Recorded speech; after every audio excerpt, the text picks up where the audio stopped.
Saudara yang terkasih, kembali lagi dalam renungan harian Klasis Semarang Timur. Pada kesempatan kali ini bersama-sama kita akan membuka Alkitab kita dari Kejadian 2 ayat yang ke-7. Ketika itulah Tuhan Allah membentuk manusia itu dari debu tanah dan menghembuskan nafas hidup ke dalam hidungnya. Demikianlah manusia itu menjadi makhluk yang hidup.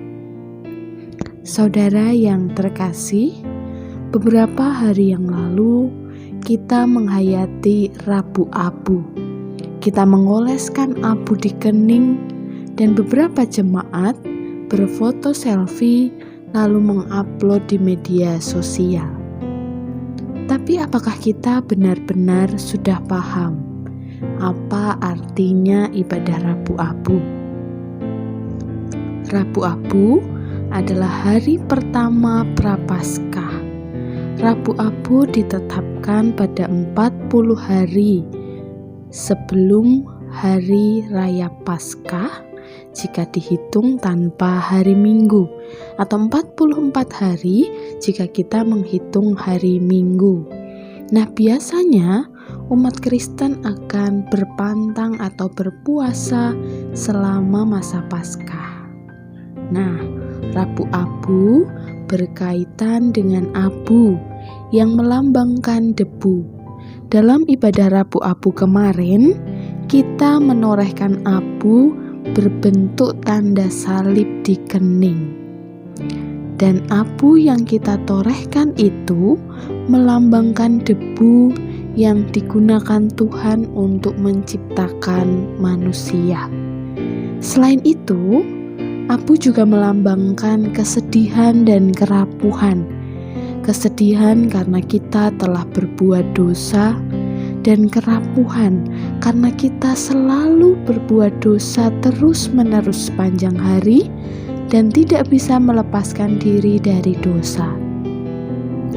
Nah, saudara yang terkasih, pada perayaan Rabu Abu, abu yang ditorehkan itu sebenarnya berasal dari daun palma di hari Minggu Palma tahun sebelumnya yang sudah dikeringkan dan dibakar. Namun dalam perkembangannya, abu yang merupakan sebuah simbol itu boleh diganti dengan abu yang lain. Setelah mengikuti ibadah Rabu Abu, kita boleh membasuhnya. Tetapi ada beberapa jemaat yang tidak menghapus abunya sembari mengingat-ingat pentingnya pertobatan sampai tanda abu itu hilang dengan sendirinya. Jadi, Rabu Abu mengingatkan kita bahwa kita harus bertobat dengan menyadari kesalahan kita dan mulai berpantang atau berpuasa.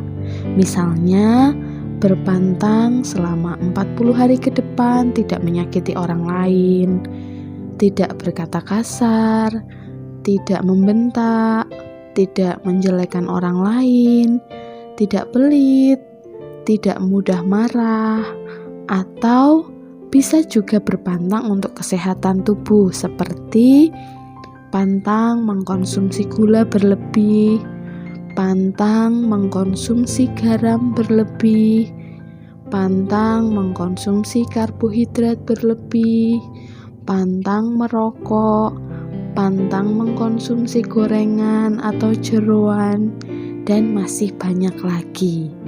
Nah, yang terutama dalam ibadah Rabu Abu adalah pertobatan. Jika kita masih sering menyakiti orang lain, lebih baik tidak menorehkan abu di dahi. Jika kita masih sering malas beribadah, lebih baik tidak menorehkan abu di dahi. Jika saat ini kita masih bermusuhan dengan saudara kita sendiri, lebih baik tidak menorehkan abu di dahi. Jika kita masih sering menjelekkan orang lain, lebih baik tidak menorehkan abu di dahi. Jika kita tidak mengerti artinya rabu-abu, lebih baik tidak menorehkan abu di dahi. Amin. Tuhan memberkati.